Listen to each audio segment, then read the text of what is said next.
Professional wrestling is the one true sport. Other sports have their share of intense, dramatic moments, but nothing can compare with professional wrestling.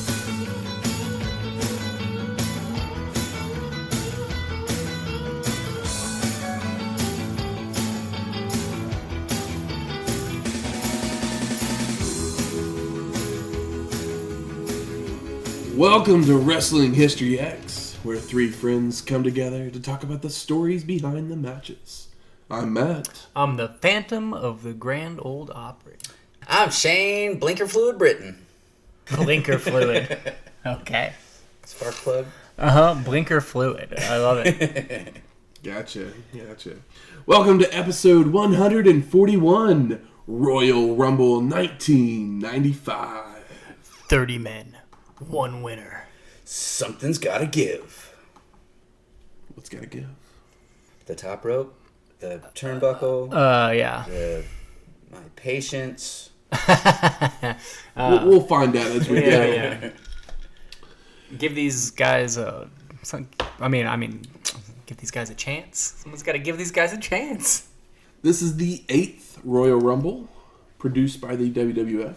It was held on January 22nd, 1995, at the South Florida Sundome in Tampa, Florida. It's a day after my birthday. Hey, your birthday's the same day as my nephew Dustin's. Oh, I've said that before. Yeah, what up, Dustin?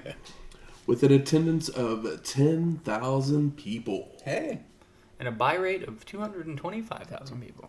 It's one of those few shows where they have the buy rate on the Wikipedia. Oh, so I wrote look at you checking all the details. I write down my little notes at the top from the thing. I gotta get that tagline.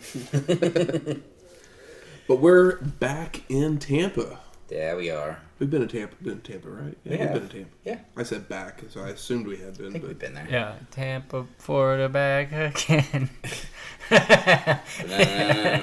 You just wait till next week. Yeah. We're going to get that joke in. Beat it. Always do. Always do. Beat it like a dead horse. Woo! So what deliciousness did you bring us this week? Well, I looked up my typical search methods for where we do our shows. What's the signature sandwich? What's the cocktail? And Tampa loves their Cubans, and we've had a Cuban here recently, so I figured we'd skip that one, and it's time for some booze. So I looked at the official signature cocktail of Tampa, and this year they had a decision to make. They had two popular cocktails that they had. I guess they set out to have bartenders across the town or across the city come up with a cocktail. It had this big voting thing, and they came down to these final two, and I believe this is the one that was the winner, but it still shows me that these two, so maybe it was a tie, and they just couldn't decide, so you have a daytime and a nighttime cocktail or something. This one is known as the 6 a.m. on 7th Avenue. It's kind of a play on a White Russian in a way. Some Bacardi, a coffee liqueur, a little Grand Marnier, and some cream, garnished with a little orange zest and what called for shavings of an espresso bean, but I didn't want to go buy a bag of espresso beans, so I just grabbed some instant coffee and sprinkled a little bit on top just for some flair. Yeah. What's the espresso bean really going to do? It's the orange zest is always going to overpower. Exactly. But yeah, pretty tasty. I'm not mad. I've actually got two of them now because while Matthew... He's not a coffee man. Was a fan of the first initial taste. He did not want the entire. No. A coffee man. So I knew right away that this was not going to be my kind of drink. Yeah, the interesting thing about it is it kind of tastes like a White Russian, and then you don't taste the orange as much as you smell the zest, which the orange and coffee is an interesting combo. Yeah, for sure. Honestly, the first Starbucks drink that I had, it was an orange cappuccino or something like that, and it was the most disgusting thing ever. It sounds awful. I wasn't a huge coffee drinker at the time, did not like orange flavored stuff unless it was like orange juice. Some Sunny D. California, Florida style. It was some kind of an orange coffee thing from Starbucks. Orange mocha frappuccino? It could very well be. That's the drink they order in Zoolander. Oh, really? That's funny. Like, I don't know. I was in Vegas, so I thought I'm gonna go big because I'm in Vegas. So we'll try Starbucks for the first time, and it was not good. But this, they say it's a play on cafe con leche. I don't know. I dig it. It ain't half bad. I'm not a huge Starbucks guy. I like coffee, but I normally just make coffee at home and drink it black. But as much as I do enjoy the PSL, pumpkin spice latte, we're working into fall at the moment. The Starbucks eggnog latte is fucking where the shit it's at. I don't know if I've had that one. I highly suggest it. When it drops another 15 degrees, get you one, and I assume you'll thank me, but maybe not. I like their nitro cold brew with sweet cream. Their cold brew there is very smooth, especially with that sweet cream. It tones it down a lot and adds a nice little pinch of flavor. Yeah. And that was coffee talk. That's right. Coffee talk. Completely over my head. So we'll talk about something that I know a little bit more about. The beginning of the proliferation of television channels would start as the History Channel, the Golf Channel, WB, and UPN would all launch within the first couple weeks of 1995. The WWB? Yes. Yeah, with the little frog.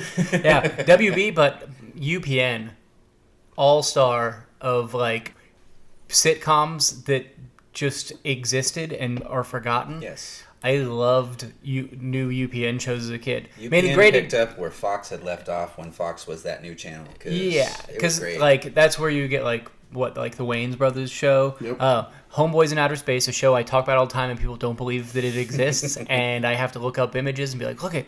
And it was Homeboys in Outer Space, and it was two black dudes in outer space. That Damon or Robert Townsend? Wasn't that? I don't think it's Robert Townsend. That's Meteor Man, which is a movie that's near and dear to my heart. Yep. I don't think he was on the show. Okay. But he may have been a producer or something of it. And see, when you say that, I keep thinking Homeboys in Outer Space was like a skit on In Living Color. It sounds like it may have been a offshoot. Who knows? And then PJs was a later one that I also liked quite a bit. I forgot about that one. Yeah, UPN, man, shit goes deep. I need a UPN sitcom channel. There was that one that was also the late 90s, early 2000s that had Gary Busey's son on it that was bad. Oh, yeah. Yeah, that was a weird show. Where they like lived in a loft. What the hell was that one called? Who knows, man? I remember Jake Busey. I saw UPN and I got crazy. Oh, and then you had the WB with old Dawson dropping... Or wait, that was WB, right? Yeah. Okay. Dawson's Creek and... what was the character? Felicity. Yeah, Felicity. I was like, what was the character Russell show? Felicity. Yeah. You got my back. Seventh Heaven, I believe. My mom was a big Seventh Heaven fan. I couldn't do Seventh Heaven. It was too... Saccharin. Yeah. Well, I mean... Thank you. Yeah, it's You call it saccharin. I call it cream cheese. Yeah, we my dad and my sister and I would make fun of my mom for liking Seventh Heaven so much. I have not broke the news to her that the lead is, a pedophile, yeah. I believe, convicted. It's not one of those like jokes where people are like, is Tom Hanks a pedophile? Yeah. It's not like that. No, this guy it's like the Real deal. Yeah, it's legit, like the redhead dude from I can't remember his name. Great actor, but obviously the guy from Beetlejuice, and from Beetlejuice and Ferris Bueller. And I would Howard the Duck. Yes, it's a real shame. Yep. But at least Seventh Heaven was always bad. Yeah, if it wasn't for Seventh Heaven. Sorry for taking over with Justin the UPN. Bieber, Justin Bieber, wow. If Jessica Biel hadn't been on that show, I don't think most people would have watched it. I mean, she's the one that had a career afterwards. I didn't watch her on that show, but I really loved when... She didn't go on. Jessica Biel forever, had a blip in Hollywood. She was like in the Chainsaw reboot and when some she other was things. in... Now she just married Rules of Justin Attraction. Timberlake. What is that? Rules of Attraction. I never saw Rules Yeah. of Attraction, and I It's always not good. really. watch I will probably watch it. I've You meant didn't like it? really. I've heard good things, but it's And also see, I liked it just because of how they did it, like where they would connect the stories and then you'd start somewhere and then it would rewind to show you what happened there. The best part of it for me, though, because I hated Seventh Heaven so much, was that I got to watch Jessica Biel get punched in the face. It's like, I love this movie just for that spot right there. I will say that Shane and I appreciate a little bit more of weirdo shit than Matt does. And I know Rules of Attraction is based off of a Bret Easton Ellis book, so it's probably some weirdo shit. That's the problem, is I love Bret Easton Ellis. Oh, really? I'd read the book. And okay. I never read the book. The movie is shit. I can handle I love American Psycho is like one of my favorite movies. Yeah, but I tried to read the American Psycho book, and I had to put it down, and I was like, I'll get back to this, but I couldn't even pick it back up because it was so... It's just so disgusting. Like, I have a pretty strong stomach for stuff, but it really grossed me out. I mean, believe me, it's one of the weirder things that I probably like. Yeah, it is weird that you said you like that, because I think American Psycho is, like... I didn't even finish it. It was so disgusting, and I've seen and read some disgusting shit. Some unsavory things. Some shit and piss. Some shit and piss. But anyway, we've digressed. So let's talk about the Royal Rumble, and hopefully it's not shit and piss. We see a limo arrive to the back of the arena. And Mini Doink's there. Dink is very excited. For good reason. Why are you so excited, everybody? Pamela Anderson emerges from the car with the entire locker room very happy to see her. Yeah, Auga, tongue rolls out, eyes go out. But, I mean, Pamela Anderson in 95, I was like, fuck, I forgot how truly hot she was. She was. Agreed. Incredible. And then Dink was really excited because he was short enough to see up her long skirt. That's right, Dink. I'm accusing you. We didn't cut to the logo of the show, and Vince McMahon welcomes us. And he's joined by Jerry the King Lawler on commentary, where they preview the matches that are going to be happening. I love that she pulls in limo shot, comes out of the limo. All the wrestlers are like, Pamela, Pamela, Pamela. And she just, straight out of the limo in the parking lot, goes into a room that is supposed to be her dressing room. It's like off the parking lot. And I'm like, guys... Come on, it just needed to be a hallway. Because where they're taking her, we can't believe that this is where her dressing room is. But she's a former Tool Time girl. So she was on Home Improvement. She's used to garage. Yeah, they had a monitor back there while she was making some custom cabinets. Yeah, absolutely. But we head straight to our first match: Double J, Jeff Jarrett, with the Roadie versus Razor Ramon for the WWF Intercontinental Championship. Razor obviously being the champ, and I really appreciated that Jeff Jarrett as the challenger. They showed his height and weight. He's billed at 6'1", 230. Seems pretty big. Yeah, but it's also one of those things where Razor is so big, everyone looks small. But they didn't show Razor's height or weight. But I was like, oh, that's cool that they kind of were starting to show height and weight. I like that. He's not just a little fella. Mm-hmm. Yeah, this is back during the beefcake days of wrestlers wanting to have mass instead of being all lean and cut. So, yeah, and Jeff Jarrett, he's got his light up glasses. Mm-hmm. It's going. The Roadie, or better known as Road Dogg, Jesse James, is a WWE Hall of Famer. Oh, you didn't know? Yeah, call somebody. That's that promo every time. So good. So the match gets going, and Razor is rocking Jarrett with right hands to begin.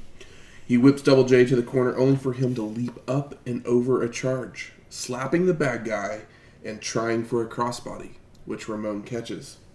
He then delivers a fall-away slam and a choke slam to send Jarrett out to the floor to regroup. He takes powder.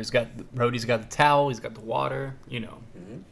Back in, Double J celebrates after multiple arm drags, while Vince talks about his burgeoning country music career. Oh yeah, he's just dipping his toe in the wrestling world. What he really wants to be is a country singer. I mean, Nashville. He's got the look. Maybe not the weird jumpsuit, but I love how Jerry Lawler is dogging on people from Nashville. I mean, I know he's from Memphis, and I'm sure there's a Memphis, Nashville, kind of like Oklahoma City, Tulsa, where my town's better than yours. It's like just a bunch of inbreeders. Most crummy states have two places that are worth living: Memphis and Nashville. Tulsa, Oklahoma City. Nebraska was Lincoln and Omaha. There you go. Yeah, it's just a thing. Yeah, we don't all get to be California. Like, we don't all have just wonderful, beautiful places we can live. But no, as I was listening to that, all I could think of was, dude, that's like 2 hours away. Like, it's the same people. But you hear, like Dallas and Fort Worth hate each other. So, and they're the same place as far as I'm concerned. True. Razor takes over to work the arm, only for Jarrett to escape with a drop toe hold and paintbrushes the bad guy to embarrass him. Oh yeah, he messes up that hair. He did not like that. Ramon turns the table to hit a clothesline to send Double J over the ropes to the floor. Back in the ring, Razor with a knuckle lock, and he returns the paintbrushes while continuing to work the arm. McMahon tells us that Lawrence Taylor is here as a guest of Diesel. LT. As Jarrett hits several drop kicks, a body guillotine, and a clothesline for a 2 count. Jarrett's fucking doing some things. Mm-hmm. Double J starts whipping the bad guy from post to post, and he goes to kick the dazed Ramon, but his foot is caught, so he tries an enziguri, only for Razor to duck, and follows up by missing an elbow drop, allowing Jarrett to apply a chin lock. I love that spot. Razor escapes, and the 2 men fight over a hip toss, which is then countered into a backslide by the bad guy for a 2 count, followed by a clothesline by Double J for a near fall. And the amount of times that Vince McMahon has already said Double J in this show, it just started making my skin crawl after a while. It was like, just call him Jeff. Just call him Jeff Jarrett. Stop saying Double J all the time. I don't mean that because you wrote Double J, but yeah, that's what I was saying to myself as I was watching that damn show. Was stop it. Ramon reverses an Irish whip, only to telegraph the back body drop, allowing Jarrett to go for a sunset flip. But Razor stays up and punches down, before dropping his knees on the shoulders for a 2 count. But he's then pulled over by Double J for a 2 count of his own. Another great spot. This match is just fucking firing. Yep. Another drop kick and another near fall for Jarrett, before locking on a sleeper. But the bad guy tosses Double J off to the ropes, only for him to come back with a swinging neck breaker for multiple 2 counts with leverage until the ref sees it. Ramon sends Jarrett to a corner where he tries for a big boot, only for Razor to slide out to the floor, tripping Double J up and crotching him on the ring post. Not the double R's. The bad guy... No, I guess T's. They're testicles. Double D's nuts. The bad guy comes off the second rope with a clothesline for a near fall, and he starts to wind up and charge at Jarrett, who only sidesteps and tosses Ramon over to the floor. As he attempts to get back into the ring, the Roadie then comes from behind to clip the knee, forcing the count out. So Double J is your winner, but... Record scratch. He wants the match to continue, because he realizes he can't win the title that way. Yeah, I know, and he's like, well, I mean, he just blew his knee out, so I've got a upper hand, and I've been putting in some work on this man. Because as soon as it was over, I was like, okay, like, that was really good and a nice way to heat up Jarrett, but there's more. Mm-hmm. Jarrett starts calling Razor chicken as he's walking back to the locker room. But that convinces Ramon that he needs to come back. Yeah, fuck this asshole. That's right. So the bad guy rushes back to the ring, and he rolls up Double J for a 2 count. Jarrett then starts kicking away at the bum knee, only for Ramon to cradle him up for a near fall. I think rush might be a strong word, because Razor is doing an incredible job of selling this leg. He's really selling it. More leg work from Double J, before connecting with an atomic drop and ramming the knee into the canvas. He continues to work the leg until the bad guy is finally able to kick Jarrett out to the floor. Double J finally rolls back in and locks on the figure 4 in the middle of the ring, Guys, this is good. with Razor trying to turn it over, but he finally escapes with some right hands. He's got the height and reach. It's like, just gotta lean up a little bit. The ref makes sure to keep him honest to get like a 2 count on the back. It's good. Like that swing. Ramon starts to fire up with more right hands once they're back to their feet. He ducks a clothesline and sets Jarrett up on the turnbuckles, going for a super back suplex, only for Double J to land on top. But the bad guy then rolls it over to be on top for the pin. And no, Jarrett kicks out. I mean, he's got the weight advantage, but Jarrett's fresher, man. Razor lays out Double J with a clothesline, but he's slow to get back to his feet. He signals for the end, but his knee gives out on the Razor's edge, allowing Jarrett to cradle him up for the pin and the win. And new Double JIC. I mean, come on, guys. That was fucking great. Pretty dang good match. I mean, it's prime. Like, WWF's gonna WWF, but when they WWF correctly, it's great. And they just WWF correctly. You know what I mean? Like, it makes sense, right? Yeah. It totally makes sense. Yeah, and like, Jarrett's great here. Razor sold the leg so well. I was very impressed. Yeah, this was prime Razor here. It was I fucking, mean, yeah, Jarrett too. Yeah, hell of a way to fucking start a show. Yep. We go to the back, and we're joined by Stephanie Wind. Her again. Oh, I thought it was Lions. I was like, who is this lady?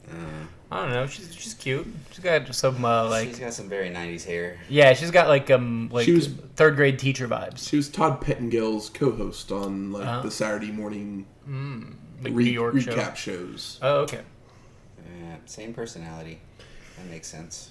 She's waiting for Double J to make his way to the back, but while we're waiting, let's cut to Todd in Pamela Anderson's locker room. Oh, Pam has been just spoiled by these wrestlers. Yeah, she's flanked by gifts from all the superstars, such as a shrunken head, a can of sardines, From the Oh, Bushwhackers. those Bushwhackers. a stuffed dog, Oh, that's the cutest one. The stuffed little bulldog from Davy. a piggy bank, From one of the Godwins, I believe.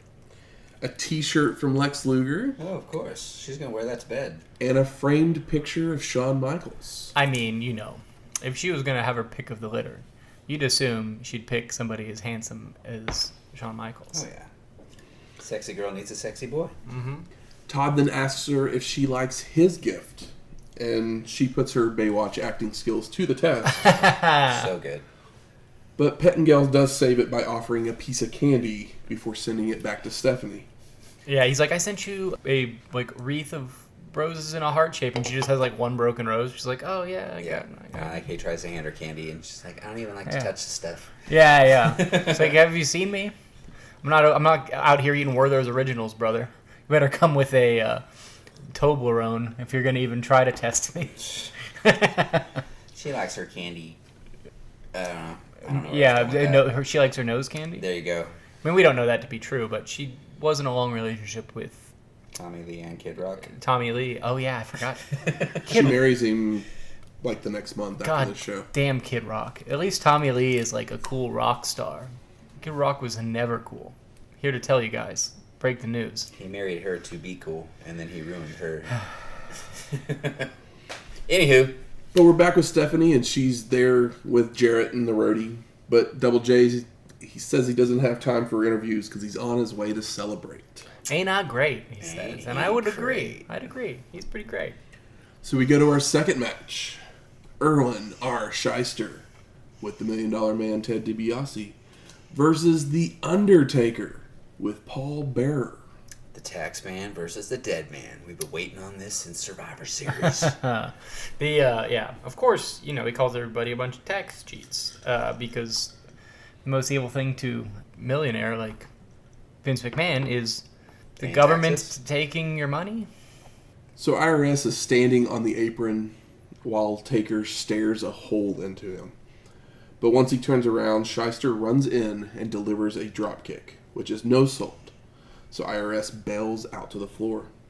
Schyster begins to stalk Bearer, so this dead man rolls out to the floor, forcing IRS back into the ring. Schyster starts pounding away on Taker to no avail when Undertaker hits a big boot. Multiple turnbuckle smashes by Undertaker before tossing IRS by his tie all around the ring. The tie toss. The dead man hits old school when DiBiase jumps on the apron, distracting Taker, allowing Schyster to attack from behind, but Undertaker sidesteps, causing the Money Inc. partners to collide. The dead man then clotheslines IRS out to the floor, where the former Money Inc. partners have words, So $1 Million Man calls down the Druids. Ooh. And I'm like, who are the Druids? Is one of them X-Pac? Is one of them Kane? No. I have a question before I tell you who the Druids are. Can you tell me any story behind why he's calling down Druids? I'm trying to remember that. Was it not on, like, when they... I feel like we've seen Druids before. Well, Undertaker usually has Druids bringing out the casket. Yeah. But why is $1 Million Man? Because everybody has a price, so he bribed the Druids, I'm sure. Touche. Yeah, That makes sense. this was my senior year in high school, so I don't remember a lot of it. But yeah, that'd be my guess. That's actually a good explanation. Yeah. I like it. We're going to go with it. We're going to go with it. So the 2 Druids that do come down, one of them is Jimmy Del Rey. Okay. I was trying shorter to figure one. out who that was. I thought maybe it was 1, 2, 3. But... The other one is one of the Blue Brothers. Yeah. And you're like, who are the Blue Brothers? Still don't know. It's either Don or Ron Harris, a.k.a. the Bruise Brothers from ECW. Jacob and Eli. Oh, cool. I wrote their names down later in the show. And we haven't seen whichever one it is, because I don't know which one it is, since Hostile City Showdown, 1994, episode 122. And see, back then, I think you wanted them to go by the Blues Brothers or something like that. So I think they now have the same names as the Blues Brothers, even though they were formerly the Bruise Brothers. Yeah, Jake, and... Eli. Yeah. I don't know, yeah. I don't I mean, remember. their matches are probably equivalent to a Blues Brothers car crash. I could see A that. movie famous for having lots of wrecked cars. That's my joke. Del Rey Druid jumps on the ring, attracting Taker's attention, allowing Schyster to dropkick him from behind. But it's no sold once more, and the Undertaker goes for old school again. But Del Rey Druid shakes the ropes to drop the dead man down to the mat. But what does he do? He sits up. He does indeed. IRS hits a clothesline out of nowhere to send Taker out to the floor. But he lands on his feet and immediately grabs both Druids by the throat. Yeah, he 360 to the feet, but doesn't even miss a second and just chokes these men. It's pretty good Taker. But Schyster then comes off the apron with a double axe handle to save them, and sending the Undertaker into the steel steps. Motherfucker. The Druids then work over the dead man before rolling him in for a patented IRS ab stretch with leverage. Oh, how I miss a good ab stretch. You just don't see those these days. But Taker escapes and slams Schyster down, but misses an elbow drop. I love Vince McMahon says his blood is ice water and formaldehyde, and Jerry Lawler says Paul Bearer's blood type is ragu, which is really good fat joke. IRS with a leaping clothesline drops a series of elbows and a leg drop before missing a splash. The 2 men are running the ropes and they bump heads for a double KO, which leads a Druid to roll in to place Schyster on top for a 2 count. But Undertaker's back up and he grabs the Blue Druid by the throat on the apron, allowing IRS to attack from behind again. But the dead man moves, sending Schyster into the Druid. The dead man then picks up IRS for the Tombstone Piledriver, but the Druids keep jumping on the apron, forcing Taker to dispense of them with kicks. He just kicks them both in the nuts. I mean, it's the formaldehyde. Yeah, rigor mortis is set in. He doesn't have quite the big boot. He's got old Irwin held up there, so I guess that's all he can really do. It's an undead kick, not a super kick.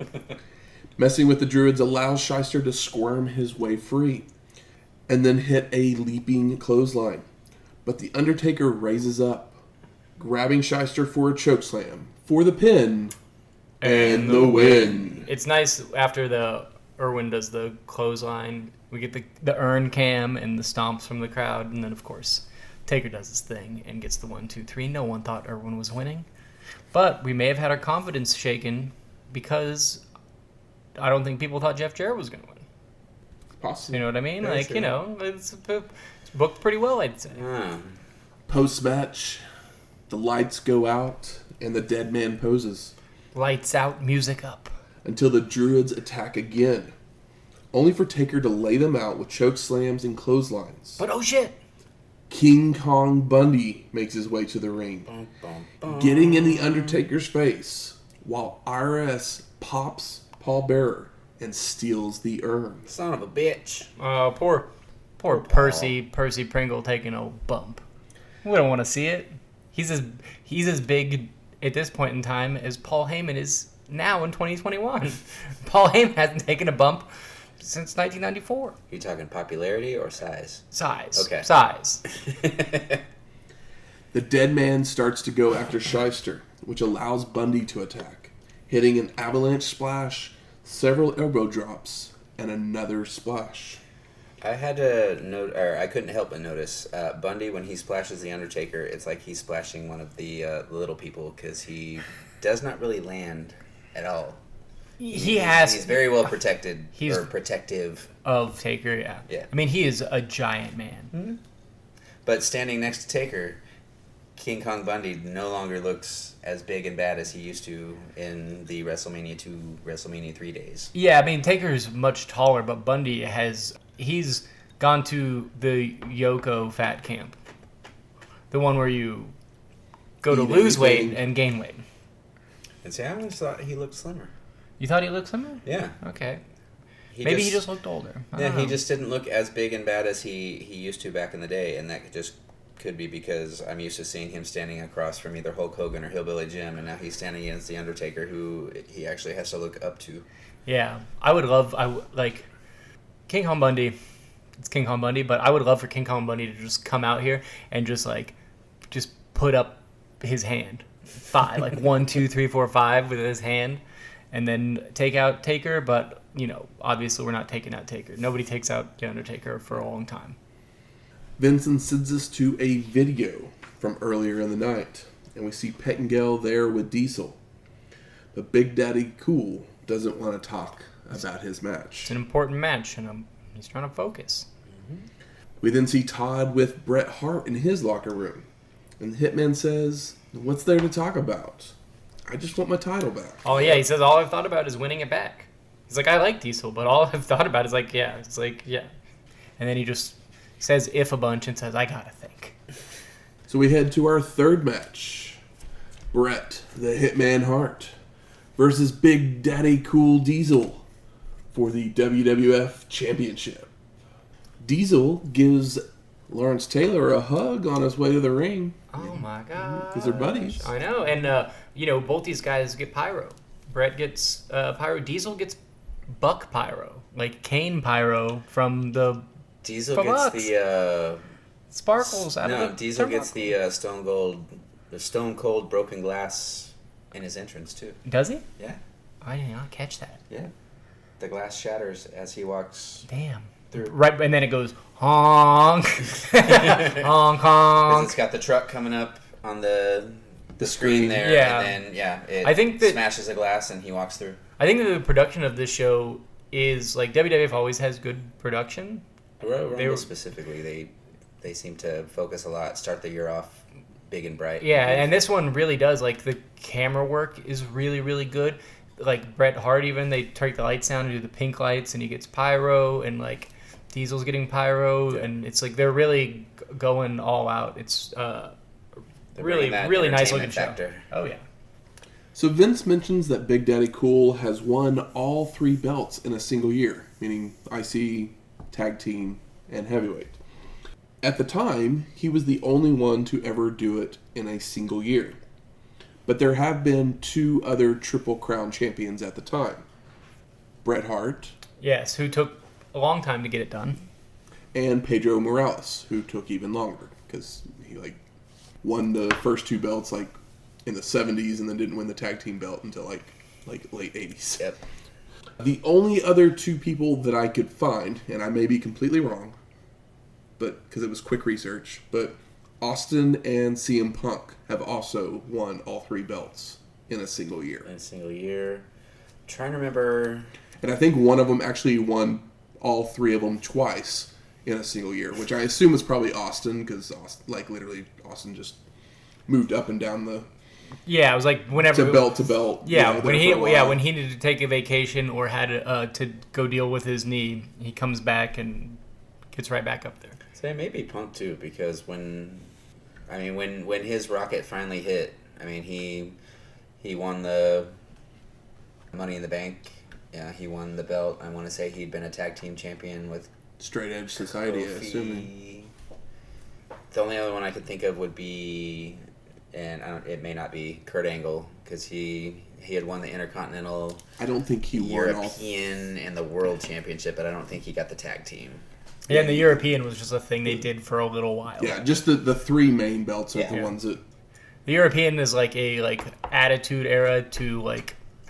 It's just, it only really exists in the Attitude Era. Yep. And it only really exists for D'Lo Brown, extra right? ones, then you're considered a Grand Slam champion, but just talking Triple Crown. Yeah. And those are the more important ones. Anyway, and Big Daddy Cool, how did he get this belt? He beat Bob Backlund in 8 seconds with a powerbomb at Madison Square Garden. And that's right, Matthew. Yep. We talked about it a little bit on our last WWF show. Yeah, I know, but 8 seconds. Yeah. Old Bobby went down. So the match gets going, and we see Diesel overpowering the Hitman early on, include catching Bret's attempts at a crossbody, dropping him with a power slam, and goes for an elbow drop, only for Hart to move. The Hitman then goes for some clotheslines that do absolutely nothing, followed by Big Daddy Cool clotheslining Bret over the ropes to the floor. A real 360.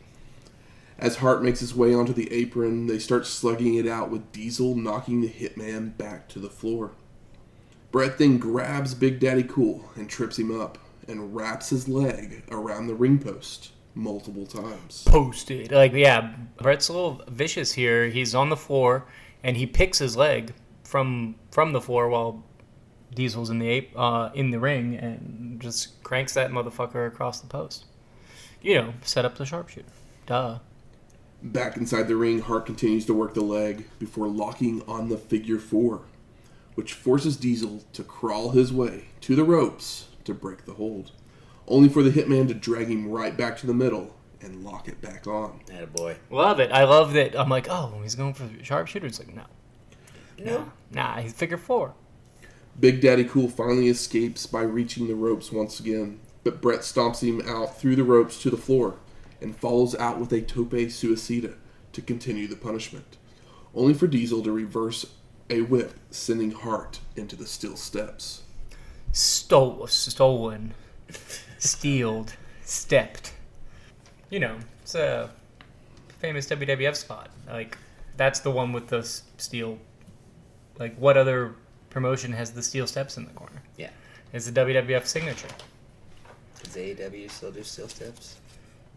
I mean, I don't know. They have a ramp. It depends on the show. They have a ramp, which I do love the ramp, which you typically get at like Tokyo Dome shows. They have a ramp at some shows, but not all. Not always? Okay. Yeah, but I love the ramp.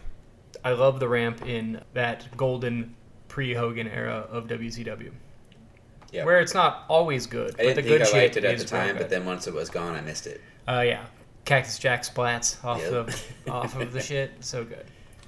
back in the ring, Big Daddy Cool hobbles his way around the ring, delivering elbows to the face in the corner and a side suplex for a 2 count. Diesel starts choking the Hitman across the ropes, hitting a body guillotine before stretching him with a backbreaker hold.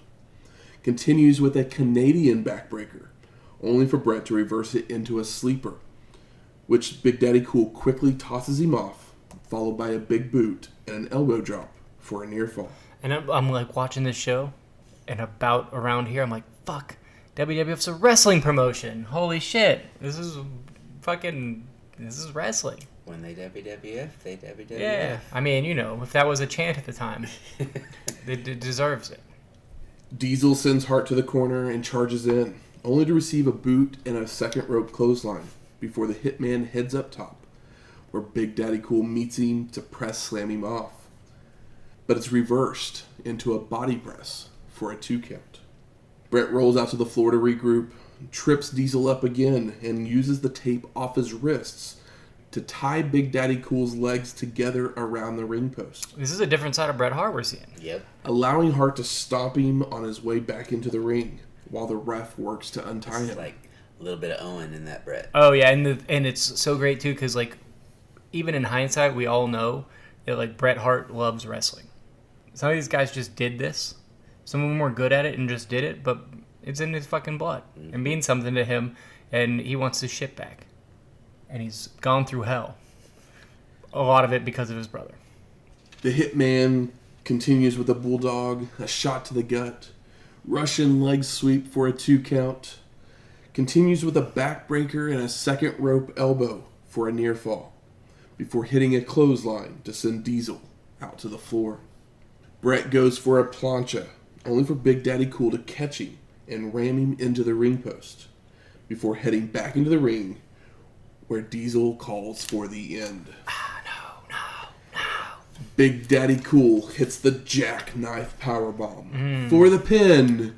And no! Shawn Michaels runs into the ring and starts pounding on Diesel, with him working over the leg until the ref can regain control of the match, kicking HBK out of the ring. And it's so smart because Shawn is a shithead. And Shawn's like, yo, Diesel is more upset at me than Bret Hart is. And Bret Hart is about my same size. So it's like, it just makes sense for him to go in there and be like, oh, well, it's going to be, I want the title, and it will be easier, pound for pound, for me to win this off of Bret than it is for me to win off of Diesel. So there's psychology there. It's not just a random run-in. But technically, this match should be called for a disqualification at this point, with Diesel keeping the belt. Absolutely. So what you just said doesn't really make a whole lot of sense. I agree with that, but WWF's gonna WWF, and I still think they do it well here. But luckily for you, the ref decides the match must continue. Yeah, it'd be better if Bret was the one that was like, I want to go on, or whatever, or maybe Diesel's like, fuck it.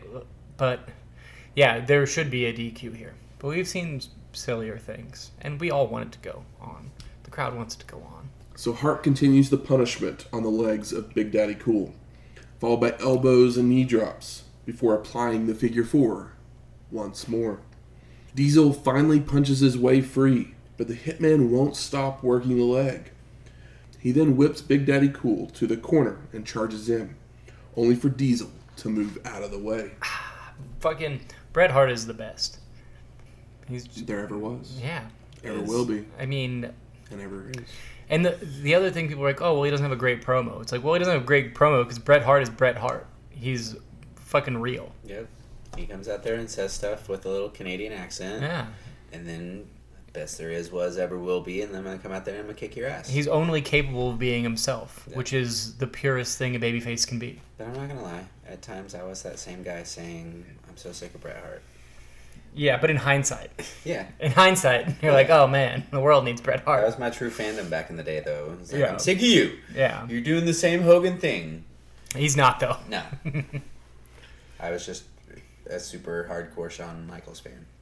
Yeah. And also, you're younger, and wrestling has done a lot of things since then. And you wish it was as good as some of this stuff. Yes. Big Daddy Cool hits some knees to the ribs, followed by a gut wrench suplex for a 2 count, before missing a charge into the corner, getting his leg hung up in the ropes. Such good storytelling. Allowing Bret to grab a chair and swing away, but the ref doesn't disqualify him. Hart locks on a sharpshooter when Owen Hart runs in to attack the Hitman, untying a turnbuckle pad before sending Bret into it, chest first. Bret Hart takes that corner better than anybody. Mm-hmm. It's truly impressive. Turnbuckle pad or not. Yeah, with the back or the chest. When he hits it, it seems like somebody shot Vader out of a cannon. Well, like after he hit it, while he was laying there, it looked like his chest was inverted. It looked like there was an actual dent. Yeah, and Bret Hart does not have a chest concavity. The ref finally gets rid of the King of Hearts, and still, the match must continue. It's even now. That's right. Diesel crawls over on top of Hart for a near fall, followed by the 2 men getting back to their feet, where Big Daddy Cool goes to slam the Hitman into the exposed turnbuckle once more, only for Bret to reverse to send Diesel into it. Hart's delivering right hands to knock Big Daddy Cool down, but he's right back up to start hitting forearms to knock the Hitman out to the floor, where he gets hung up in the ropes, allowing Diesel to grab the chair for some payback. See, they're keeping it even here. We got some 50-50 booking. Also, I love Big Daddy Cool's funk style sell. out on his feet. Oh. It's nice. See, I love Big Daddy Cool getting back up with the forearms because that's not something you normally saw in a Bret Hart match. You know, normally, or in most championship matches, you know, once the champion had control or, you know, was knocking the guy down, it wasn't very often that he came right back up and just started knocking your ass back down. Yeah. So he's pissed. Seeing old Kevin do that was great. Yeah, Kevin's pissed. Fucking Bret wants that more than anything, and now he's pissed. Yep. Bret frees himself from the ropes and decides to play possum in the ring, cradling up Sandbag. Big Daddy Cool as he gets near for a 2 count. 1, 2, no. Hart scents the ropes and floats over a back body drop. Tries for an O'Connor roll, only for them to bump into the ref, so everyone is down. Ref bump. Shawn, Owen, Bob Backlund, Double J, and the Roadie all run into the ring to attack the 2 men, causing a no contest as officials try to clear the ring. Yeah, Earl just says, "Oh fuck." He's this like, now." yo, I dealt with it twice. 3 times is a bell ring, not a charm. Yeah. So post-match, all of them still in the ring with Backlund placing the Hitman in the crossface chicken wing while the others beat on Big Daddy Cool, only for him to fire up and clear the ring himself, even helping Bret. Diesel helps Hart to his feet, and they shake hands and hug to the crowd's delight. Oh, how sweet. I mean, you know. Brothers. Yeah, Big Daddy Cool song plays because he's the champion, but yeah, WWF is just WWFing so well on this show in 1995. So very impressed. It's like there's holes in the logic, but it's WWF logic. And it's following its own rules as well as it can. Luckily, it's also got the talent. Until we get to some other things. So we go to Pamela Anderson's dressing room, and Todd's there, and she's changing. Of course. And I couldn't tell if he's uncomfortable or if he... I think that he's just like schoolboy nervous. Like, well, that was about Pamela Anderson. And this show has been so good that I forgot Pamela Anderson was even here. And then I was like, oh, Pam's here. We then go to Stephanie, and she's with the 123 Kid and Bob Sparkplug Holly. And so they replaced the Smoking Guns in a tag team tournament when Bart Gunn had been injured in a rodeo accident. Mm-hmm. I didn't catch that. I thought they beat the Smoking Guns in a tournament. No, But I caught that, and then I had questions later. Yeah. Either way, you know, I forgot to wear my Bob Sparkplug Holly t-shirt. But this tournament is being held because HBK and Big Daddy Cool had broken up, and they were the last tag team champions. Titles vacated. That's right. Let's have a tournament for it. And Sparkplug tells us that we're getting our chance at the Super Bowl. Whew. And he says something about Oh, Bob. the Chargers are in the Super Bowl or something, and if they can do Yeah, it was a year can that do the it. Chargers made the Super Bowl, and they had absolutely no chance, and then they got destroyed by the Dallas Cowboys. Yeah, it was that underdog James. Yeah. Oh, back when the Dallas Cowboys were Good. something. So we're back with Vincent Lawler, and he breaks out his Magistrator, Yeah. which is basically a telestrator. And we see the picture of Pam getting out of the limo from the earlier in the evening. Of course. And he begins drawing on it a picture of himself giving Pamela Anderson a kiss. Yes, it kind of goes out, so he doesn't get the crown, but you saw where he was going. I mean, it's not as good as when Bobby does it, but not very many things are as good as when Bobby does it. No. But it's not bad. Jerry Lawler's good. He's good on the mic. We all agree. So we're headed to our fourth match. Bam Bam Bigelow Bam, bam. and Tatanka with the $1 Million Man Ted DiBiase versus the 123 Kid and Bob Sparkplug Holly At a combined weight of 344 pounds. in the finals for the vacant WWF World Tag Team Championships. Yeah, 1, 2, 3 and Bob Holly beat the Heavenly Bodies to get here. Vince does mention that the Smoking Guns are healthy again, and they will meet the winners the next night on Monday Night Raw. We're not going to cover that match, but I'll tell you what happens at the end of this match. I was like, oh, spoiler. But I'm confused. If they're healthy, why are they not in the match? Well, they're healthy now. Because they had to be replaced in the tournament. Okay. Yeah, which, like, Gotcha. For the tournament. Mm-hmm. Gotcha. So a great excuse to build some guys. So Holly and Tatanka start us off with the Native American delivering right hands, chops, and a side suplex. Tatanka tries for another side suplex, only for Sparkplug to counter into a head scissors, followed by a body slam and multiple drop kicks. I love his drop kick. I like Bob Holly's drop kick. It's nice. Yeah. And that sends the Native American looking for a tag. Bam Bam runs in, only to receive a drop toe hold from Holly before the Kid joins Sparkplug for a double team maneuver, which Bigelow just runs through and starts tossing 1, 2, 3 around like a rag doll. Yeah, 1, 2, 3 Kid is like the Sam Houston of WWF right here. Bam Bam's throwing the Kid way up into the air, only for 1, 2, 3 to counter into a Hurricanrana, followed by going for a spinning heel kick, which Bigelow no-sells and lays out the Kid with an enziguri for a 2 count. I mean, he popped him up high, and that head scissors was so crisp. And then Bam Bam exerting his power afterwards. Really nice spot. Tatanka's back in and with chops and hard Irish whips. Bam Bam comes in only for 1, 2, 3 to begin fighting back, but Bigelow is too strong and hits a face plant and a vertical suplex. Bam Bam charges at 1, 2, 3, who backbody drops Bigelow over the ropes to the floor. So the Native American jumps in to attack from behind, going for a back suplex, but the Kid flips over and drop kicks Tatanka into Bam Bam, who is back on the apron. Also, another nice spot. Bam Bam, good on you for taking it to the floor and getting back on the apron so quick. Holly is tagged in before he and 1, 2, 3 both head up top to try for stereo crossbodies, but they are both caught, only to wriggle free and send the $1 Million Team into each other, allowing Sparkplug to roll up the Native American for a near fall. Holly hits a drop kick and several clotheslines, but on a third attempt, Bigelow holds the ropes, sending Sparkplug tumbling out to the floor. And I don't think anybody's tumbled to the floor as hard and fast as Bob Holly did there. Back in the ring, Tatanka with multiple body slams, an elbow drop, clothesline, and a power slam, making the cover, but he moves to avoid 1, 2, 3 coming in with an elbow drop.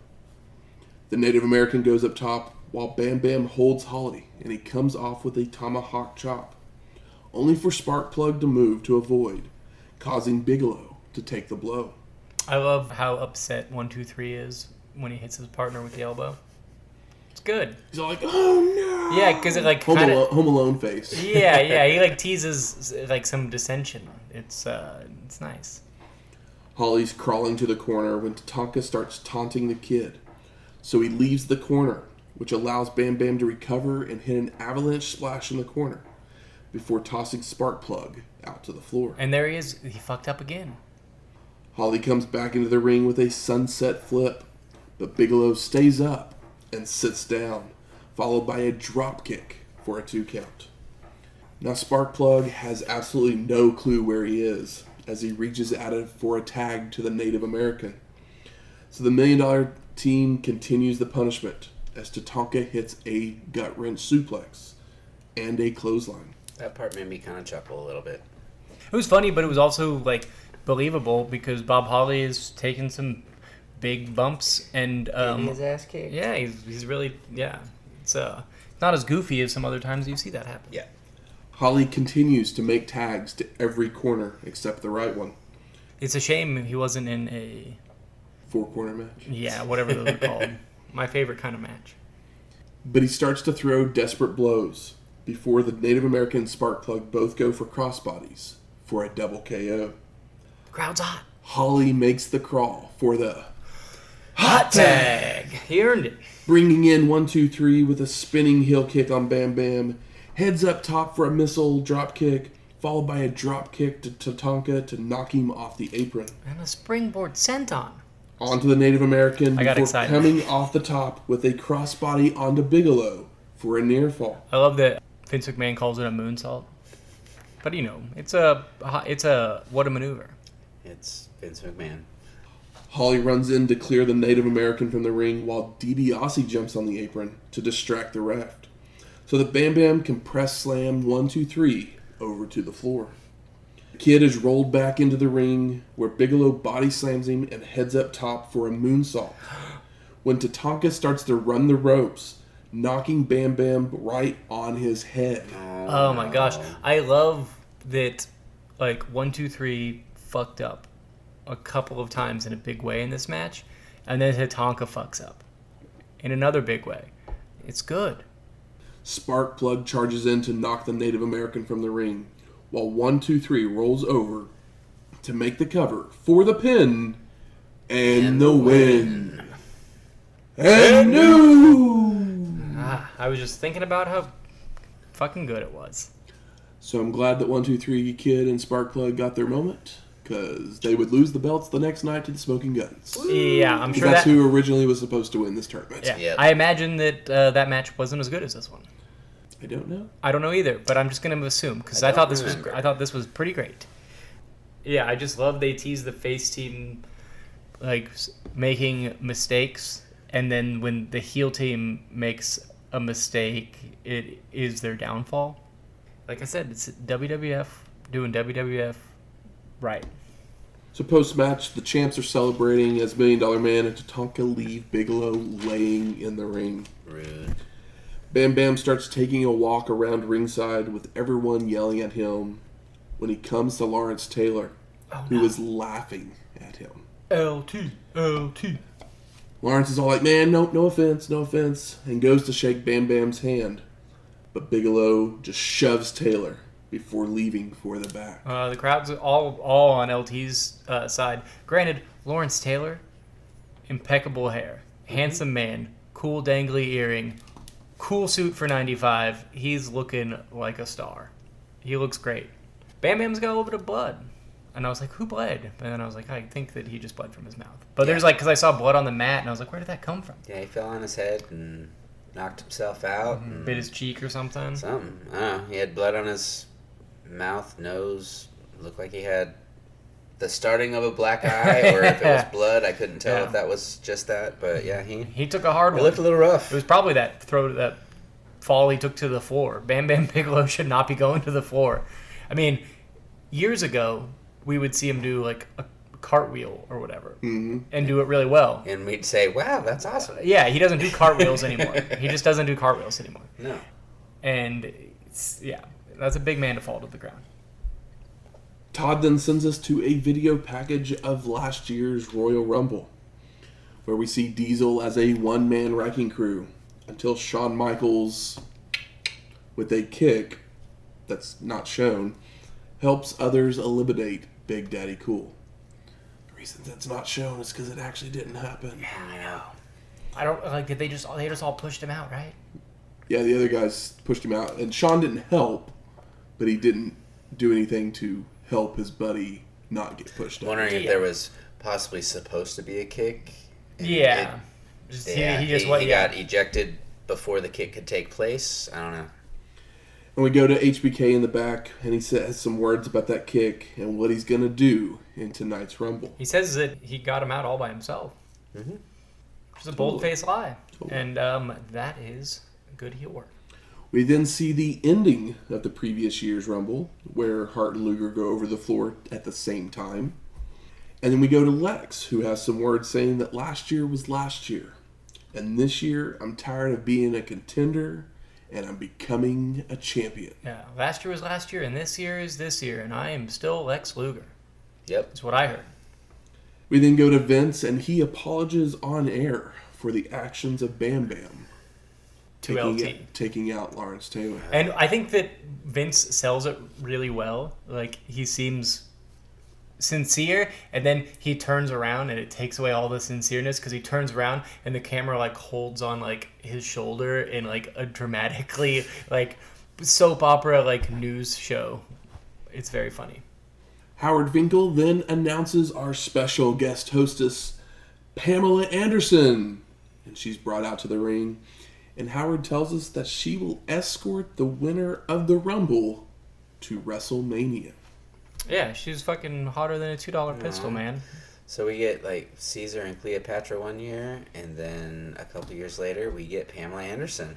I also love that, like, you know, the Attitude Era, they were just like shooting like close-ups of like women in thongs. Like they were just basically doing like butthole shots. It was, and here the like sexy shot is like Pamela Anderson's ankle. Yep. Which is in like a tight like silk Full dress length. that like is like it's a tight dress, but it goes to like her ankle. So we're like, oh, we're just gonna show her ankle. Yep. And then a couple years later, they're like inside of Marlena. Like they show a shot from inside of her. Pretty much. Pretty wild shit. So we headed off to our 5th match, the Royal Rumble. The 8th Royal Rumble. Ooh. 8th annual Royal Rumble in WWF 1995. So does Finkel actually say the rules at the beginning, or do? I guess we just know at this point. Does Vince say them at some point? I'm trying to remember. Because there are a couple rule changes this year. Oh, is there? Because it's intervals of 60 seconds between wrestlers. It's very quick. I do remember them Sometimes saying. it seems less than 60 seconds. It's both feet must touch the ground.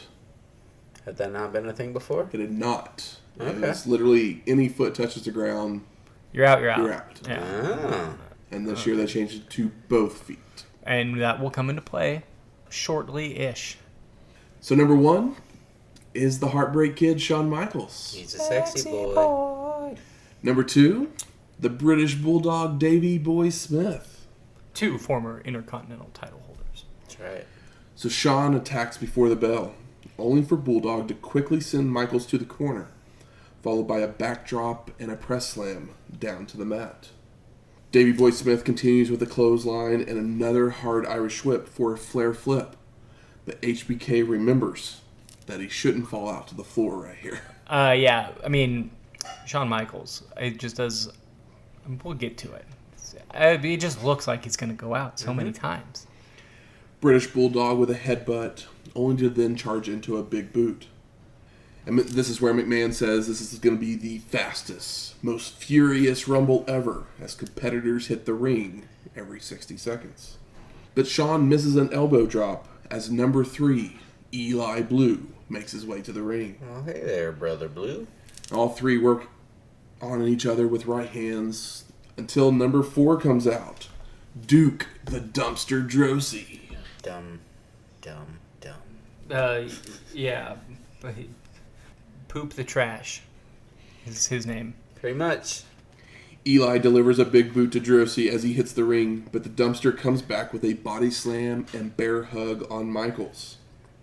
Number 5 is the Gigolo Jimmy Del Rey, who goes right after Blue and Droese before getting HBK teetering on the top rope when Bulldog makes the save, only for Shawn to come back into the ring with a double axe handle on Davey Boy Smith. Davey, what are you doing? Number 6 is Sione, who headbutts Michaels and tries to body slam him over the ropes as well, but to no avail. British Bulldog clotheslines Del Rey over the ropes to the floor to be eliminated. Number 7 is Dr. Tom Pritchard, who jumps in the ring and goes after Blue, while Sione has HBK in a gorilla press, but Shawn grabs the ropes to prevent himself from being tossed over. Crowd loves it.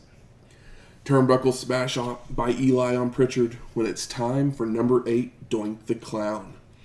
And everyone is brawling as Droese gets smashed into a turnbuckle by Michaels. Number 9 is Quang.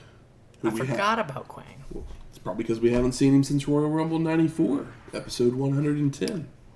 Everybody's still brawling with really nothing happening. Nope. Number 10 is Rick, the Model Martel, Yes, who we I also popped that one. haven't seen since the previous year's Royal Rumble. I love, even Jerry Lawler's like, how quick are these guys coming out here? And I'm like, yeah, I mean, same. But when you see the names of the people that come out, you're like, okay, well, I guess, let's make quick work. Number 11 is the King of Hearts, Owen Hart. Boo! That's not a personal feeling. That's what the crowd says. But before he reaches the ring, Bret runs out to attack him from behind. Officials finally get the Hitman off of Owen as number 12, Timothy Wells, one half of Well Done, comes out. Who the fuck is Well Done? There's the good question. Is that Poop the Trash and Timothy Wells? Is that their team? No. Who the fuck is Timothy Wells? That guy that just ran out at number 12. He's Well Done will be out there later. I'm done. So while he is running out, you can see on the video wall behind him, the King of Hearts run into the ring, only to be back body dropped over by the British Bulldog to be eliminated. I can't believe Owen should have went longer. The Dumpster is then back body dropped over the ropes and onto a ref to be eliminated by the Heartbreak Kid. Well is whipped hard into a corner for what probably was supposed to be a flare flip, but falls back into the ring. So Davey Boy Smith just tosses him over to be eliminated. Sione backbody drops a charging Martel over the ropes to be eliminated from the match and from the WWF, as this is the last time we will see him for about 3 years. We love a Rick Martel. We do. Shawn clotheslines Dr. Tom Pritchard over to be eliminated, while Doink is backbody dropped over to the apron. All these guys getting back body dropped. I mean, that's how you get them out of the ring. Like, that's the swiftest way. Otherwise, they're Shawn Michaeling their way with the ropes. And that is followed by a Quang thrust kick to knock the Clown to the floor to eliminate him. And that would be the last time that we see him for about 6 years. You know what my favorite thing about Quang is? The name. Yeah, it's like it's the onomatopoeia of like taking a savate kick. It's like all you hear in your head is like Quang. I feel like my nephew, like when he was 4 years old, watching Power Rangers, or not Power Rangers, Turtles? because Krang. Yeah, Krang. Krang's cool. I'm pro Krang. Sione then hits a big boot to send Quang over the ropes to the floor to be eliminated. And that was the sound he heard. Before Eli Blue runs in with a clothesline to Sione that sends both of them over to be eliminated, leaving Shawn Michaels and Davey Boy Smith alone in the ring. Blood in, blood out. Number 13 is Bushwhacker Luke, who's grabbed by HBK and immediately tossed over the ropes to the floor to be eliminated. He he made it longer than before. Did he? Yeah. He beat his record. Bulldog with a vertical suplex of Shawn as number 14, Jacob Blue, runs out to the ring, hitting a clothesline on Michaels before charging at him again to be back body dropped to the floor to be eliminated. Davey Boy Smith picks up HBK to body slam him over the ropes, but Shawn wraps himself around the ropes to prevent himself from being tossed. I mean, there's a strong theme here. Yes, Shawn continuously has to save himself from being He does tossed over the a ropes. good job, and a convincing job, I'd say. Number 15 is King Kong Bundy. Oh no, who will ever get King Kong Bundy out? And we finally get a replay of Owen Hart's elimination from earlier in the show, while Bundy is working over the Bulldog in the ring. Number 16 is Mo, who runs in and charges at King Kong, only to be back body dropped over the ropes to be eliminated. Davey Next. Boy Smith with a clothesline on Bundy and tries to pick him up, but King Kong is too big. He's big. Number 17 is Mabel. Bulldog has his head smashed into the turnbuckle by Michaels as the two big men brawl it out in the middle of the ring. I couldn't believe the pop for Mabel. Mabel was over. Ish. Yeah, he's a big face right now. Yeah. Mabel's getting Bundy over the ropes onto the apron and finally down to the floor to be eliminated. Number 18 is Bushwhacker Butch, who goes after HBK, only for Shawn to just toss Butch over the top rope to be eliminated. See, this could have been the year that Butch made it to, Final 3. How awesome would that have been? It would have been great if you walked in and did the hand thing, and everybody just catches And then one on just the stopped chin. and then flipped everybody no, off. that'd be good too. I was just thinking he does that and like he catches everybody on the chin and they just fly out like a bad video game. He's too short to back body drop anybody. Yeah. Just do the bushwhack. Yes, sir. Davey Boy Smith and Mabel get Michaels hanging over the edge, but he again grabs the ropes to prevent from falling out. Oh, that Michaels. Number 19 is Lex Luger, who runs out and goes after Mabel, immediately just lifting him over the ropes to be eliminated. Bye, Mabel. Lex follows up by hitting several running clotheslines to HBK and Gorilla Press slams him down to the mat. I know, it's like he had him up. Just toss him over the rope. I mean, we can't believe Alex is that stupid. We can't. I mean, we have to now. If there was any doubt before, there we go. Bulldog and Luger then work together to get Shawn over, but it's to no avail. Yeah, they get him up, but not over. Number 20 He's going to do that himself. is Mantar. Who? Moo. Is that Bastion Booger? No, it's not. It looks like Bastion Booger, right? Kind of. A little thinner. But it's not the same guy.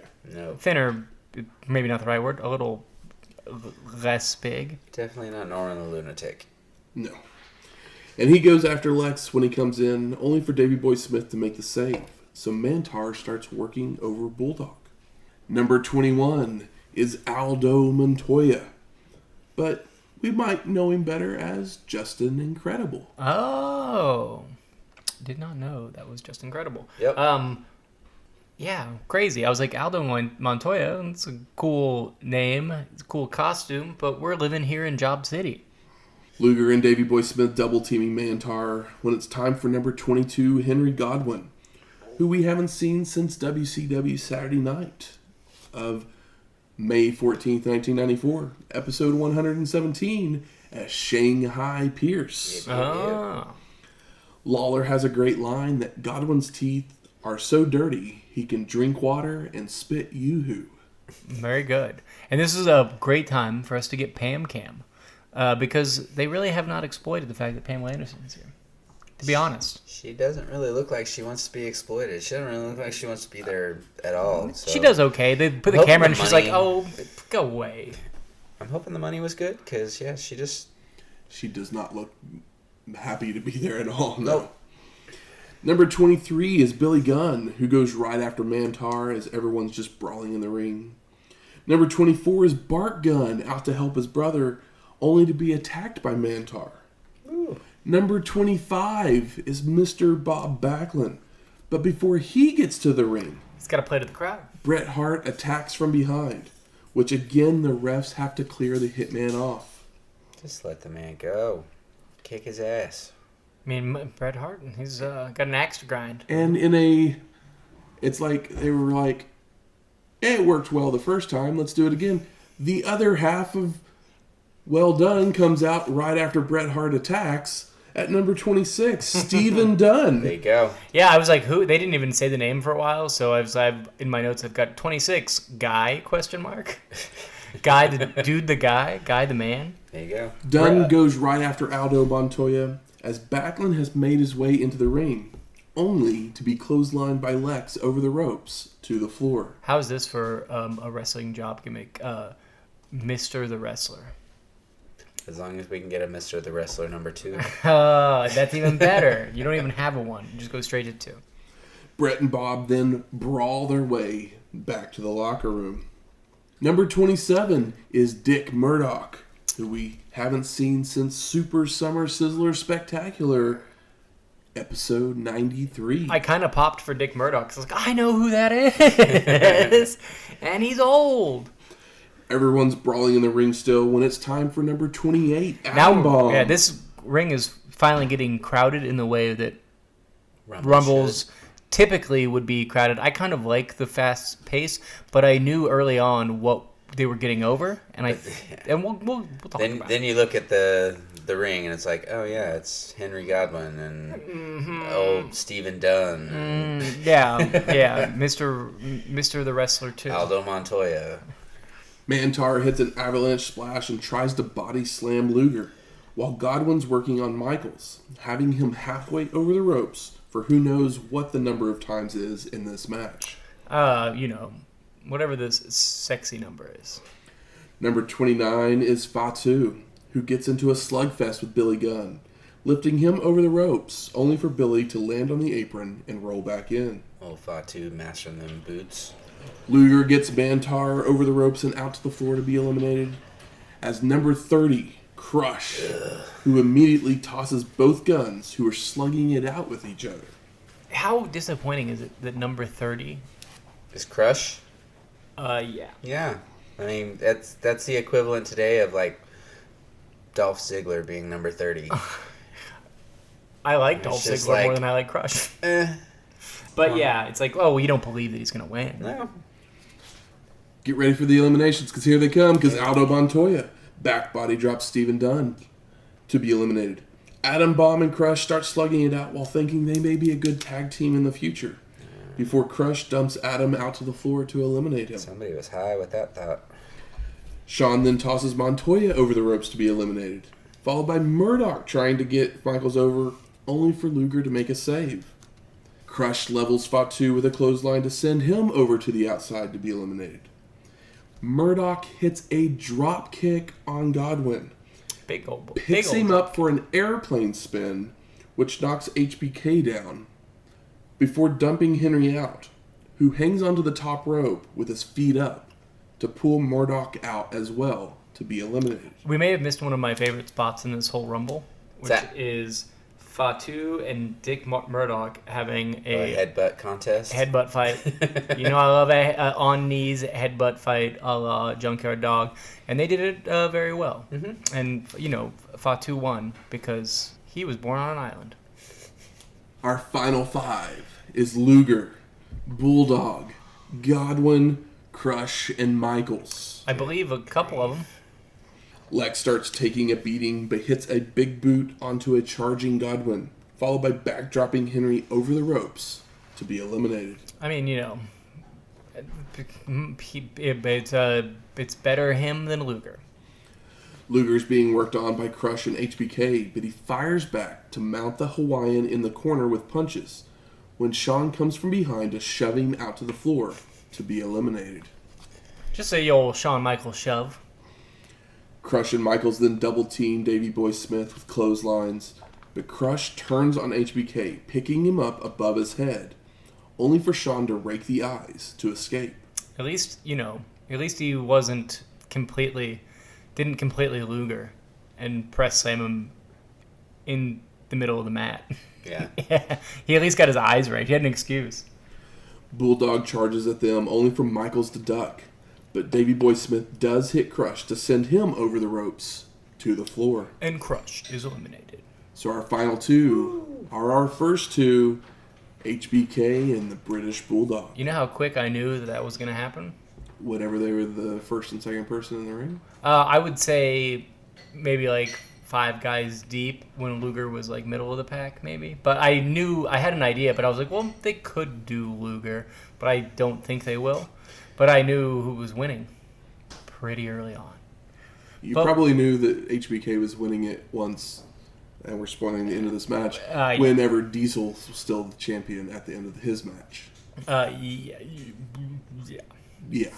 So the two men are trading blows, but a knee lift from Davey Boy Smith puts him in control, followed by an Irish whip that sends Sean prone on the top rope, with Bulldog delivering multiple kicks to the midsection. I love it. He bounces on the ropes with the kicks. It's very nice. Gorilla press slam right onto the ropes by crotching Michaels, but he falls back into the ring, followed by a clothesline to send HBK over the ropes. And Davey Boy Smith celebrating as his music starts playing, climbing the corner turnbuckle, when Sean all of a sudden runs in to hit him from behind, knocking him out to the floor, making Shawn Michaels your Royal Rumble winner.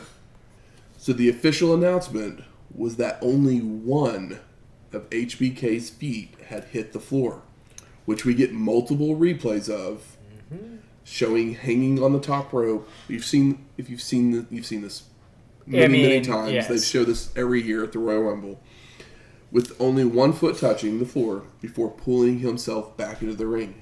He really does it. Like, they do an incredible job of being like, let's show the replay. Like, they don't show it from the angle. They have to do the replay this year because of last year's not showing catastrophe. it. But Shawn does such a good job. Like, people, like, you could say what you will. Like, Shawn Michaels is the best wrestling entertainer of all time, and this is proof of it. In this match, he's not Bret Hart, but he is a fucking star in a different kind of way. Like, Bret Hart is the wrestler. Shawn Michaels is the entertainer. And him dragging that fall and just touching the one foot, he drags it out and does it wildly dramatically. Yep. Post-match, Shawn is celebrating as Pamela Anderson comes into the ring. And he tries to dance with her, but she wants no part of it. Yeah, he tries. Followed by Vince saying his goodbyes. Fun note here. Michaels now has the record for most eliminations in a single Royal Rumble with 9. And he's also the first wrestler to win from spot number 1. Woo. But this match was also only 37 minutes long and not over an hour like it usually is. And honestly, I applause all around for the intelligence of them looking at what they have to work with and how to do it. I don't know that you could have booked it really any better considering. Yeah. Considering the 30 they have. We'll get to it, but I mean, come on. One other note, when Fatu and Sione came out, they were brought out by Captain Lou Albano. And I just wanted to mention that because this is the last time we will see him. Oh, really? Lou, still haven't figured out your rubber band face thing. No. So, gentlemen, I ask you, what are your overall thoughts of Royal Rumble 1995? This show is great. It's very smart in the WWF way. It's super exciting all the way through. It focuses on wrestling and storylines. There's some logic you can poke holes in, but it's WWF logic. It's Swiss cheese, baby. If you like Swiss cheese, it's here.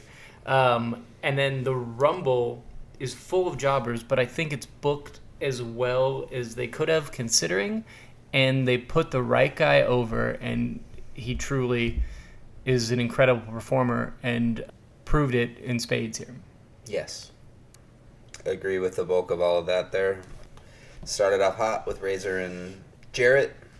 That match, it had been a while since I'd seen it, so I was trying to remember who was actually going over on that one. I love that match. The Bret and Diesel one, awesome. Yeah. Yeah. Even Taker IRS, IRS is so perfect for Taker because he can work. It's not the greatest character, but he's a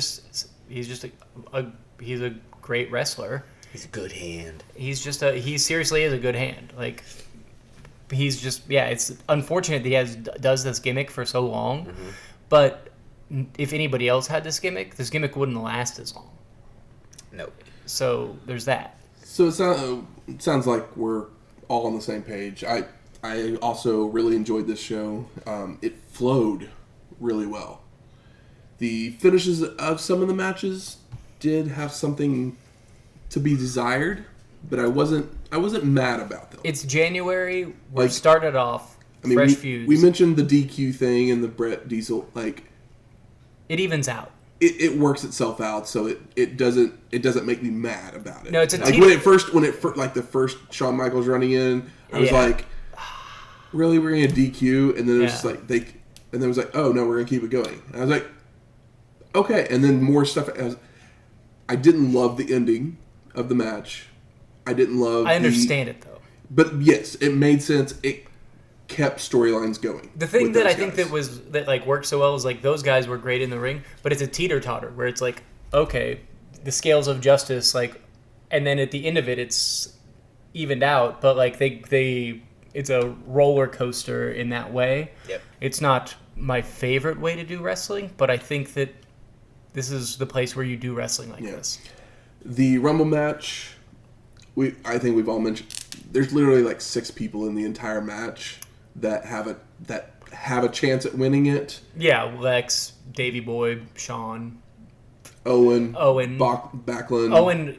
But Owen is out way too fast. Well, that's the thing, is that the Owen and Backlund eliminations are literally like they're in there like 10 seconds combined. Yeah, I mean, I know my biggest disappointment. But there's still two of the people that have a chance when they come out. You're like, okay, they have a chance. They're players. I mean, you could probably throw. I think they're really putting their money behind Mabel. So I was actually surprised that he was eliminated as quickly as possible. He got I such a didn't good expect pop. him to go over that fast. So, I mean, he's probably the sixth person for me. But If Hogan was around, Mabel would have lasted longer because they need a big guy to take a big boot. the 60 seconds between people, it kept the action moving. Mm-hmm.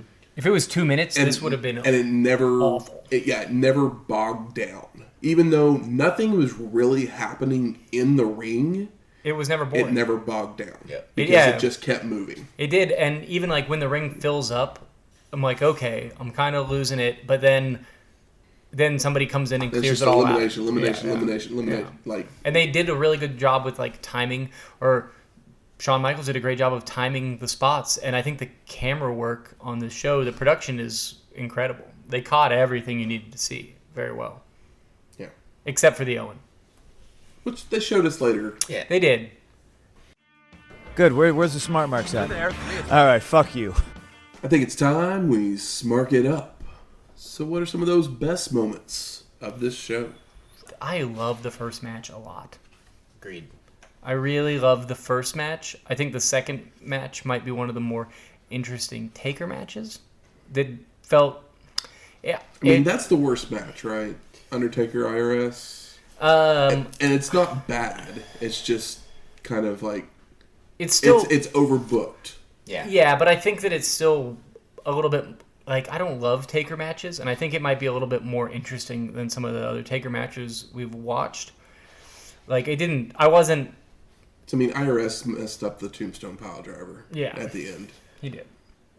and that's why they had to do the choke slam for the pin Yeah. instead of. So I mean, there was that, but Yeah. And like there's not. I don't think there's any bad matches on the show at all. Yeah. I think one of my favorite moments actually is the hot tag to 1-2-3 Kid. Like Bob Holly, It's great. Was a great He sold it. face in peril. He sold it so well, and it was so intelligent the way that like the damage he took, and his crawl, and the fact that they did win after the mistakes that were booked in Yeah. is really good. That the heels make one mistake and like the faces go over. Like I think that this show might be like peak. Maybe not. It's not a series of. It's not Mega Powers, but from like beginning to end, it might be like peak WWF storytelling. I mean, I think this might be one of my favorite WWF shows. Mm-hmm. It's entertaining throughout the entire. It never. There's nothing that I was just like rolling my eyes at. Yeah, I never had an exhausted sigh. Like it just keeps going, and in hindsight, you can be like poke holes in whatever And you want, but it follows WWE logic, Swiss cheese logic. The funny thing is, It's that good on a ham sandwich. WWF, hammy as hell. The funny thing is, if you go out there and look at like reviews of the show, it's not reviewed favorably. Yeah. It's That's not. crazy to me. And I'm just like, what did people not? I mean, I think this might be maybe I at think it's at just the because moment. it was lacking the star power in the That's Rumble. the. I think But that's the biggest. We have the thing. hindsight of knowing that a lot of these guys go on to be stars. Yeah. These are stars in the making, but I think this might, like, this is like peak entertainment value for WWF. They're really like there's shows with bigger moments in the past, but there's also like bad matches on those shows, and there's nothing like this has such a strong amount of consistency and high points throughout. And you know what? There was only 5 matches. And the Rumble, 5. Yeah. One of them being the Rumble. And it flew by. Yep. And even the overbooked stuff still had its own insane logic to it. It wasn't complete. Oh, agreed. Yeah. Complete. Like silly, may it be. Like it's still silly. Like in its own world, where like like I said, the scales of justice are complete in these matches. I've actually seen a lot of people say like, why would put Undertaker and IRS in the in the Rumble instead of having that match there. Absolutely not. But then they're like, and take Well Done and Bushwhackers and put them in. I'm just like, who wants to watch Well Done and Bushwhackers have a tag match on this? Absolutely, Like, yeah. I'd rather them be This way they eliminated in last. 10 seconds. I disagree with that take too, because it's like, well, I thought it was a horrible take. That whole Rumble exists to get Shawn over, and it does it incredibly well. And you can't have Taker lose the Rumble. I mean, you could, but it would be stupid. I mean, you can have the entire $1 billion.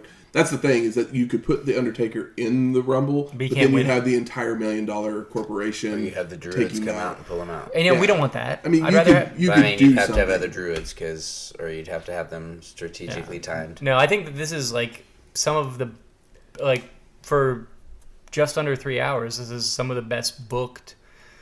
Yeah, I don't disagree with what they did. Yeah. I'm just saying that there's other takes that are out there. Yeah, for sure. I think that what they did I think they did the best possible shit they could do with what they had at the time. And I think that it also was done as well as it could have been done. Like, everybody showed up and did the shit well and right, and like everybody's trying. Mm-hmm. How about most disappointing? My most disappointing is Owen Hart being a non-factor in the Rumble. But it kept the storyline going. It keeps the storyline going. I had no issue with that. I just would have liked to see him in there for a little bit longer. That's it. Just because the Rumble is lacking in general, that I just would have liked to see him for a little bit longer. And that's a selfish I personally would have felt like him coming out and brawling with Owen, and then Owen just like never makes it into the ring. That would have made more sense. Oh yeah, I would have preferred, like, if he's gonna go out that fast, then have him, like, attacked and like stretcher jobbed or counted out, or he goes in and gets as soon as he gets in the ring, Bret pulls him out and then beats him down. Yeah, that's much better than what actually happened. But if he's gonna get into the ring in any real way, I would have liked to see it go a little longer. But that's mostly selfish because fucking Mantar's in there, and like Well Did or whatever their team was. Done. I know, I was making a joke. How about you, Shane? Disappointing points. Terry fucking Dick Murdoch. This is a toughie. That's a good thing. This show is good. Yep. I think this show is really good. Like, my only thing I can think of, and it's not really even that much of a disappointment, but just there was a lot of interference in those first few matches.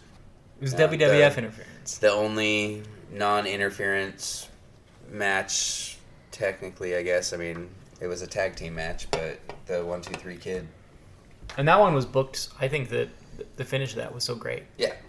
That was like some, like, like Midnight or Rock and Roll, yep. Like up against like a Steiner's or Doom type one, of thing. But you had the tag team partners accidentally hitting their partners instead, so. Yeah, it might be my favorite Tatanka match. It's not hard to do. Yeah. I'm just saying, that's how good it was. I know what we're getting at WrestleMania, so the Bam Bam Lawrence Taylor stuff is disappointing. Yeah. Oh, just because that's going to be that's a thing. Yeah. And it's our main event for Mania. I mean, it was nice for Lawrence Taylor to have some interaction because, like, you have Lawrence Taylor there. He's so handsome and well dressed and cool, and the crowd loves him because he's as hot as he's ever going to be. But we don't need to see him in the ring. Nope. No. And yeah. How about best performer of the night? That's a toughie. I mean, it you got is Shawn hard. pulling himself up, but Shawn, you got Bret that's made all these. I mean, Bret attacks. literally made Bret with his heelish this stuff. This is Diesel's best match. Mm-hmm. Yeah, and also fucking Jeff Jarrett, man. Jeff Jarrett was great. I mean, Jeff Jarrett was great. He was great. It's a tough one. I have to put the Bookers as the best performer of the night. I mean, give it to Vince. Yeah, it is hard to choose. I'm gonna go with, like, I expect nothing but the best out of Bret Hart, and he gave it to me. It was a little surprising with his heelish tendencies in the match. Shawn Michaels, like, I knew he was winning. I have to give it to Shawn just because that iconic moment of him with hanging on the rope and the foot and everything. I mean, literally, it's 2021. Didn't have to swing and that we're many still times. seeing that scene every year. And then Razor's selling was so much better than guys that are absolutely. better wrestlers. Absolutely. There's so many better actual ring technicians that that forget to sell halfway through an injury, and he did it so well throughout it. It's hard to pick. I'm going to, because of it's when Bret Hart's on the show, it's kind of almost always Bret Hart, and when Shawn Michaels on the show, it's kind of always Shawn Michaels. I'm going to give it to Jarrett, because what a way to start the show.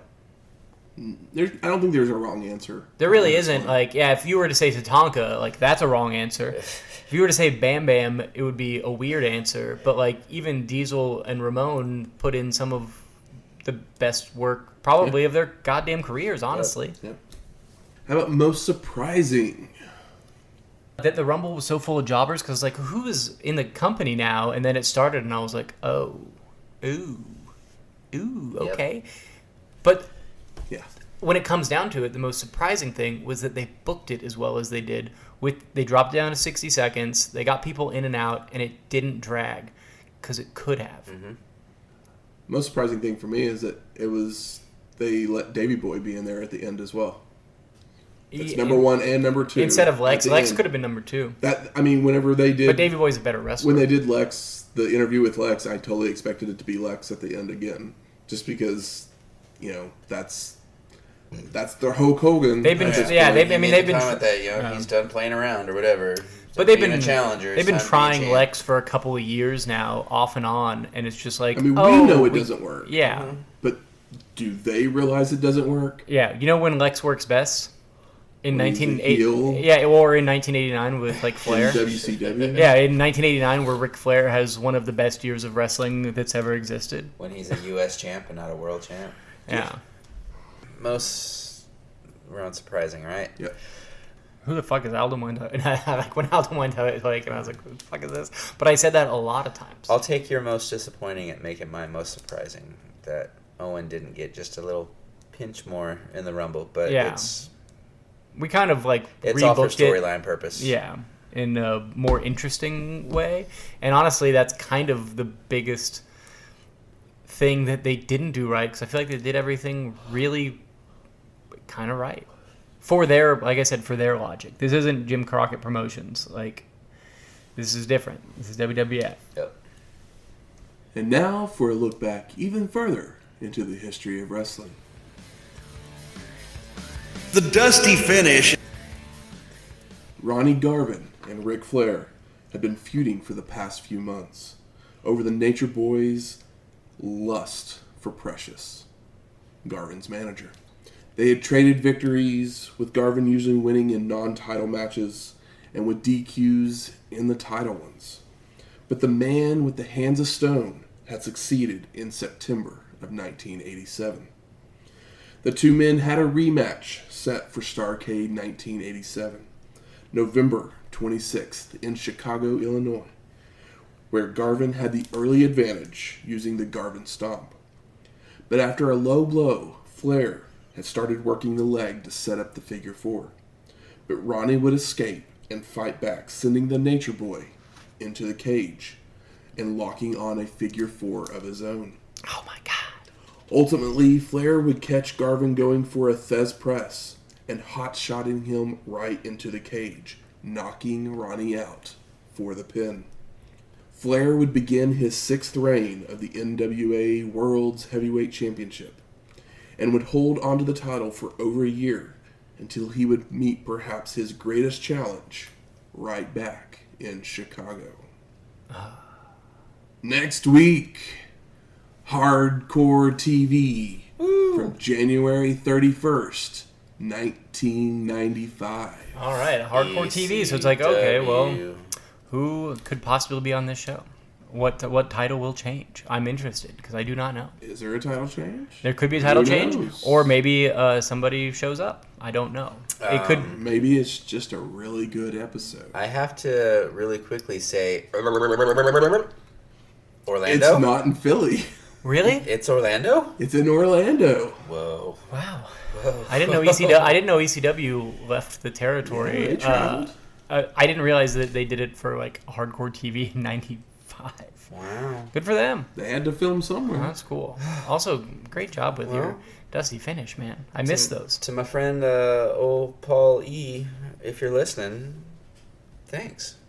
Ah. I don't have to go to Philly. At least not next week. Yeah. I mean, it's Florida still, so, I mean, we're in the same spot again as I am this week, but hey, not exactly, because we're in a different town. Yeah. What year does Ronnie Garvin take the fireball from Jim Cornette?